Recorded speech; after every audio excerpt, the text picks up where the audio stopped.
Namaskar, dear devotees. Today we gather with reverence in our hearts to reflect on the path of bhakti through the divine words of Shri Brahmachaitanya Maharaj. In the noise of daily life, we often forget the very essence that sustains us, the sacred Nama. But even amidst the dust of work, burdens of the world and fleeting joys, one treasure remains, the remembrance of God's name. Let us immerse ourselves in today's Pravachan and rediscover how this simple yet powerful practice can transform our life. Exert yourself to remember Nama. There is no sadhana so subtle and yet so gross as Nama. One who wants to say anything most earnestly says, "I tell you this from the bottom of my heart," or literally, the navel. So Nama too should be taken from the bottom of the heart, or the navel, because all desires spring from there. When it is made the seat of Nama, it will gradually dislodge desire and totally extinguish it in the end. Nama should be practiced not superficially, casually, but sincerely and insistently. Let us not worry as to how we shall respond to sensuous pleasures when all desire becomes extinct. It is easy to realize God when we realize His omnipotence. He is a saint who has realized God. When we go to a town, we inquire about the local gentry and the mayor. We can meet them because the residents can point them out. The Supreme Being, however, is without form, without attributes. How can we reach Him, meet Him?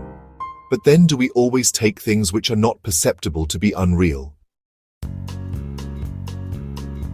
Our yearning for God is a yearning for the perfection that is God. This yearning can be quelled only by attaining to Him. Every being has this fundamental yearning, only it is misdirected. Because it is directed to the satisfaction of sensuous pleasures which are only evanescent, it never really comes to fruition. Because birth itself is a result of desire, it is desire that we yearn to satisfy. To withdraw our yearning from there and direct it to God, it is in this that man's peculiar competence lies. What can I do to attain to God? This is the yearning that every human should entertain, else he has failed in his special mission and opportunity. All sadhanas aim at creating this longing, and where genuine longing is found, God extends His helping hand. There is no sorrow, no pain in the world that can ever overshadow the bliss that is God. Everybody hankers after bliss because it is His nature, His very essence. We should try to inculcate its sweetness in ourselves by study and practice. It may be asked, if I spring from God, what is the need for such study? The need arises because we have forgotten our noble origin. Because God is all love, let us strive to fill our heart with love. Sant Savata Mali was a simple farmer from Arangaon in Maharashtra, living a life of hard labor and devotion. His heart, though, was never far from his beloved Vithoba of Pandharpur. While his hands tilled the soil, his lips constantly uttered the name of the Lord, Vithoba, Vithoba. One day, as he worked in the scorching fields, a few wandering sadhus passed by. Seeing Savata engaged in farming, they mocked him, saying, "You call yourself a bhakta. Real saints leave their homes and renounce the world for God. How can you be close to the Lord while ploughing your field?" Savata Mali calmly smiled and said nothing. That night, as those same sadhus rested nearby, Lord Vithoba appeared to them in a dream. With folded hands, the Lord said, "Go and bow down to Savata.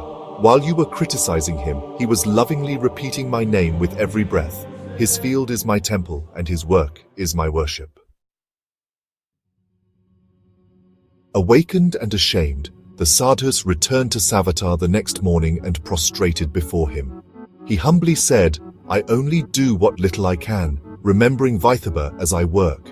If there is merit, it belongs to him alone." Let us take inspiration from Sant Savata Mali and strive to anchor our daily life in the remembrance of Nama. May every breath become a step closer to the Lord, and every thought a flower in His worship.